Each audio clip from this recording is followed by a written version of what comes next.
أعوذ بالله من الشيطان الرجيم. بسم الله الرحمن الرحيم.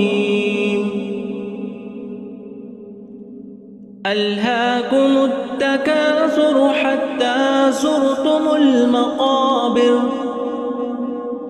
كلا سوف تعلمون ثم كلا سوف تعلمون كلا لو تعلمون علم اليقين لترضن الجحيم ثم